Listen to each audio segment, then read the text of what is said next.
तर मराठवाड्यामध्ये एकही जागा आम्ही जिंकू शकलो नाही. त्यामुळे फक्त मला तो फॅक्टर बघायला मिळाला असं नाही. एखादी गोष्ट एकदाच सक्सेस होऊ शकते, परत परत वेळा त्याचा प्रयोग केला तर ती यशस्वी होत नाही. त्यामुळे एखादा नेरेटिव्ह लोकांना विधान परिषदेचा निकाल लागलेला आहे. पंकजा मुंडे यांचा विजय देखील झालेला आहे. ताई, साम टीव्हीकडून तुम्हाला खरं तर शुभेच्छा विजयी झाल्यामुळे. ताई, मात्र गेल्या काही दिवसांपासून पंकजाताई पुन्हा एकदा विधान परिषदेत येतील, राज्यसभेत जातील, लोकसभेचं तिकीट मिळालं लोकसभेत जातील अशी एक चर्चा होती. मात्र अखेर विधान परिषदेवर काय सांगाल?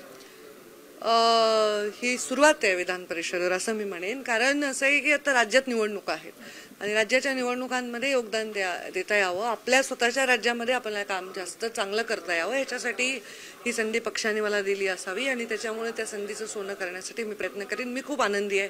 5 वर्षानंतर मी महाराष्ट्र राज्यामध्ये काम करायला उत्सुक आहे. ताई, 5 वर्षानंतर खरं तर काम करायला उत्सुक आहात. मात्र लोकसभेला एक मराठवाड्यामध्ये ज्या ठिकाणून तुम्ही बीडमधून निवडणूक लढली त्या ठिकाणी एक वेगळा फॅक्टर आपल्याला पाहायला मिळाला होता.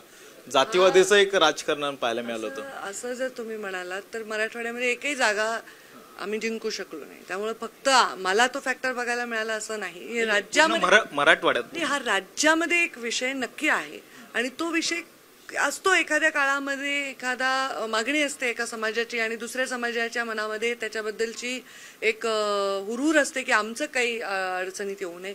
तर हे समतोल जे आहे तो साधण्याचे नेत्यांनी प्रयत्न करावा लागतो आणि सरकारने पण त्याच्यामध्ये प्रयत्न करावा लागतो आणि ते करतायत उचित प्रयत्न आणि करतील असं मला विश्वास आहे. एक शेवटचा प्रश्न, गेल्या काही दिवसांपासून ज्या सगळ्या राजकीय परिस्थिती पाहता एक फेक नरेटिव्ह हा एक मोठा विषय सध्या चर्चेत आहे.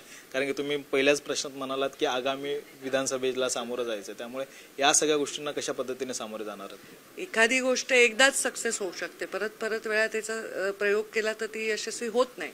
त्यामुळे एखादा नेरेटिव्ह लोकांना भिडवण्यासाठी वगैरे जर कोणी सेट केला निवडणुकीत तर त्याचा फायदा लोकसभेमध्ये समजा आमच्या विरोधकांना जरी झाला असेल तर ती परिस्थिती परत विधानसभेत राहील असं नाही. लोक आता ऑलरेडी म्हणजे लोकांना चुटपुट वाटते की लोक या ज्या पद्धतीने मतदान झाले. आता मला वाटतं याचा परिणाम असा होईल की विधानसभेमध्ये लोक भरभरून मतदान करतील. काँग्रेसची काही मतं फुटल्याचं चित्र देखील पाहायला मिळालं. कारण की विधानसभेला खरं तर तुम्ही तयारी करतायत पक्ष म्हणून या सगळं. मात्र असं वाटतंय का की काही आणखी इनकमिंग भाजपमध्ये होईल मोठ्या प्रमाणात?